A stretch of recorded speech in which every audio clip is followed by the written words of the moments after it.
Modern Digitek media LLB சார்பில் S Jeganathan தயாரிக்க இயக்குனர் முத்துவீரா இயக்கத்தில் சங்கரபாண்டியன், தீப்திராஜ், காதல் சுகுமார் ஆகியோர் நடிப்பில் வெளியாகி இருக்க படம் டப்பாங்குத்து. இந்த படம் எப்படி இருக்குன்னு பார்க்கலாம்.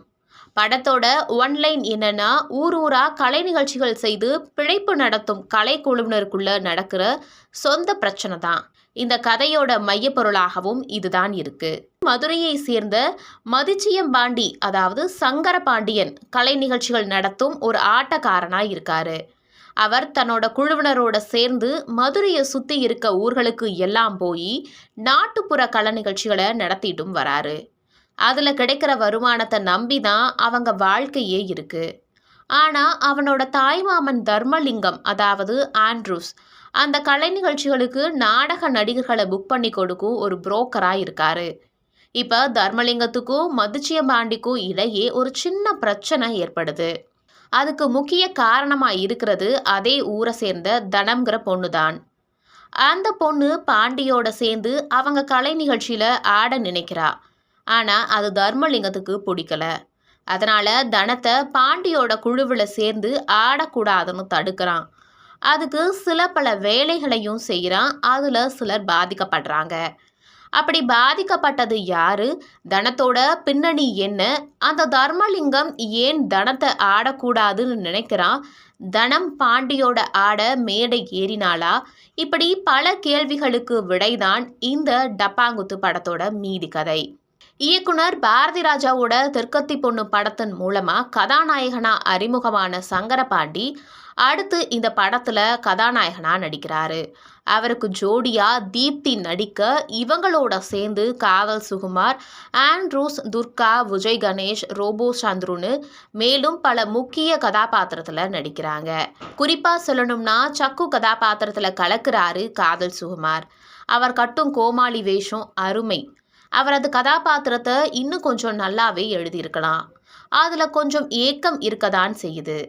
படத்தோட பேரே டப்பாங்குத்து அப்படிங்கிறதாலேயோ என்னவோ இந்த படத்துல பாட்டுக்கு பஞ்சம் இல்லாம இருக்கு. அதுவும் பாட்டுலயே கதையும் சேர்ந்து நகர்வது மிக அருமை. சரவணன் அப்படிங்கிறவர் இசையமைக்க, பறவை முனியம்மா, கரிசல் கருணாநிதி, தேக்கம்பட்டி சுந்தர்ராஜன், கிடாக்குழி மாரியம்மா, ஆக்காட்டி ஆறுமுகம், செந்தில் ராஜலட்சுமின்னு பலரும் பாடி பட்டைய கிளப்பி இருக்காங்க.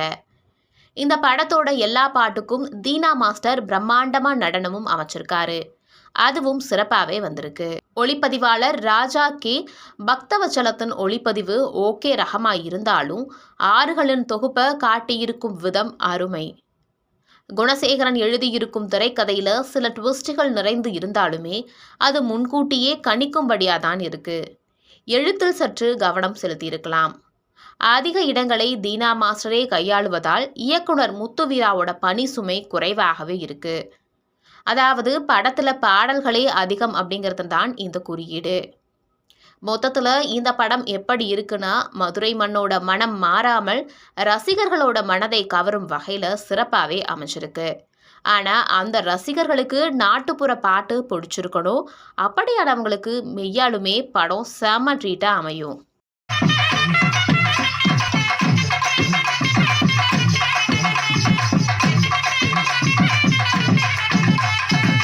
அண்ணே மாறே தம்பி மாறே அருமை இல்ல ஐயா மாறே, அண்ணே மாறே தம்பி மாறே அருமை இல்ல ஐயா மாறே, பூவரசி மாண்ட கதைய மரண செஞ்சில் பாட போறேன். மக்களை போல நினைச்சு நீங்க மன்னிக்க வேணும் பொறுத்து, மக்களை போல நினைச்சு நீங்க மன்னிக்க வேணும் பொறுத்து.